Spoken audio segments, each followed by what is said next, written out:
Hello दोस्तों। आज हम बात करने वाले हैं ईटीएफ के बारे में। ईटीएफ क्या होता है, इसमें इन्वेस्टमेंट कैसे किया जाता है। तो आइए समझते हैं जीरो टेंशन फ्री इन्वेस्टमेंट इन ईटीएफ। तो क्या आप अपना पैसा शेयर मार्केट में लगाना चाहते हैं लेकिन स्टॉक चुनने की टेंशन, रिस्क और ज़्यादा रिसर्च से डर लग रहा है? तो भाई साहब बिल्कुल आप निश्चिंत रहिए, ईटीएफ आपकी ये दिक्कत खत्म कर सकता है। तो आज की वीडियो में हम समझेंगे ईटीएफ। तो सबसे पहले होता है ईटीएफ होता क्या है और ये कैसे काम करता है, और आप कम पैसों में बड़ी बड़ी कंपनियों में निवेश कैसे कर सकते हैं। तो आइए समझते हैं।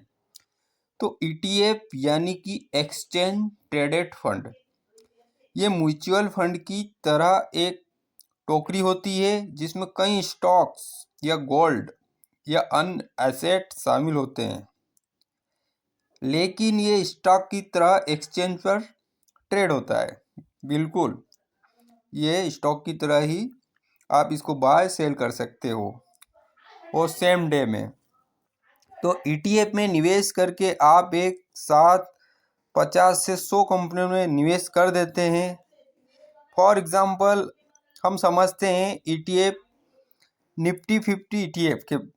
तो खरीदते क्या है, जो निफ्टी 20 का ईटीएफ है, जो इसमें मैं आगे भी आपको समझाऊंगा इसका। तो निफ्टी के सभी टॉप 50 कंपनियों में निवेश होता है इसका। जो निफ्टी 50 ईटीएफ में आप जो निवेश करोगे, जितनी भी 50 कंपनियां जैसे Reliance, HDFC bank, TCS, Infosys, जितनी भी बड़ी बड़ी कंपनियां हैं, इसका निवेश इन 50 कंपनियों में जाता है। वैसे ही गोल्ड ईटीएफ खरीदते हो तो गोल्ड में जाता है, सिल्वर में जाता है, सिल्वर ईटीएफ खरीदते हो, सबका ईटीएफ बना हुआ है। और अभी जैसे कि ईवी का भी ईटीएफ बना हुआ है। अब इन सब के लिए आपको चाहिए एक डीमेट अकाउंट। अगर आपके पास नहीं है और इन्वेस्टमेंट करना है तो आप एक डीमेट अकाउंट ज़रूर ओपन करवा लीजिए।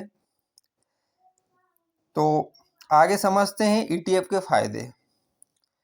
कम रिस्क होती है दोस्तों, डाइवर्सिफिकेशन जिसे हम बोलते हैं। लो एक्सपेंस रेशो, मतलब कि कम खर्चा। लॉन्ग टर्म में बढ़िया रिटर्न मिल जाएगा। इसमें आप इंट्रा डे ट्रेडिंग भी पॉसिबल है। आज ही खरीद सकते हो, आज भी बेच सकते हो, कोई पाबंदी नहीं है। ट्रांसपेरेंट पोर्टफोलियो, आपका पोर्टफोलियो में बिल्कुल दिखेगा। तो दोस्तों एक क्लिक में पूरा मार्केट अपने नाम। ओके, तो ईटीएफ के प्रकार भी हो गए। मैंने जैसे कि बताया निफ्टी 50 बैंक निफ्टी के ईटीएफ है, गोल्ड ईटीएफ है, सिल्वर ईटीएफ है, सेक्टर स्पेसिफिक ईटीएफ भी है जैसे आईटी, फार्मा। और तो और इंटरनेशनल ईटीएफ में भी आप इन्वेस्टमेंट कर सकते हो। इसके लिए क्या चाहिए, आपको डीमेट अकाउंट होना चाहिए। जो बहुत सारे कंपनियां ग्लोबल ईटीएफ में इन्वेस्ट करती है, उनका एक ईटीएफ जो रहता है ग्लोबल कंपनियों में। अब दोस्तों ये डीमेट अकाउंट आप कहीं से भी खुलवा सकते हो, जैसे ग्रो से, जीरोधा, आप स्टॉक जैसे प्लेटफॉर्म से सीधे खरीद सकते हो। क्वांटिटी और प्राइस सेट करके बाय पे क्लिक करो और आपका ईटीएफ में, आपका पोर्टफोलियो में जुड़ जाएगा। अब ईटीएफ की बेस्ट स्ट्रेटेजी बिगनर के लिए कौन सी है, जो नए नए स्टॉक मार्केट में? तो दोस्तों इसमें क्या, आप एसआईपी फॉर्म में ईटीएफ खरीदो, हर महीने खरीदो। लॉन्ग टर्म में अगर खरीदना है आपको 5 से 10 साल, तो आप होल्ड भी कर सकते हो। इंडेक्स ईटीएफ और गोल्ड ईटीएफ का एक कॉम्बिनेशन रखो। जब भी मार्केट में गिरावट आए तो आप ज़्यादा यूनिट जोड़ सकते हो। मैं पर्टिकुलर किसी भी ईटीएफ का नाम नहीं लूँगा, लेकिन एक दो का मैं एग्जांपल जरूर बता रहा हूँ। जैसे निप्पॉन ईटीएफ, निप्पॉन निफ्टी 20, इस टाइप के ईटीएफ। तो दोस्तों अगर आप भी शेयर मार्केट में बिना स्ट्रेस इन्वेस्टमेंट करना चाहते हैं तो ईटीएफ आपके लिए बेस्ट है, परफेक्ट ऑप्शन है। आप कमेंट में लिख कर बताएं आप कौन सा ईटीएफ खरीदना चाहते हैं। वीडियो पसंद आई हो तो लाइक, शेयर और सब्सक्राइब ज़रूर करें।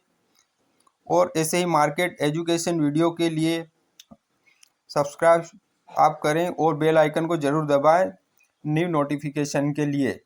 तो हमेशा ये ETF इसमें दिया गया है, इसका कितना AUM होना चाहिए, AUM ज़्यादा होना चाहिए, म्यूचुअल फंड का टॉप म्यूचुअल फंड का इन्वेस्टमेंट हो, ये सब देखना होगा। मैंने बहुत सारे एग्जांपल लिए टाइप्स ऑफ ETF, SBI का है,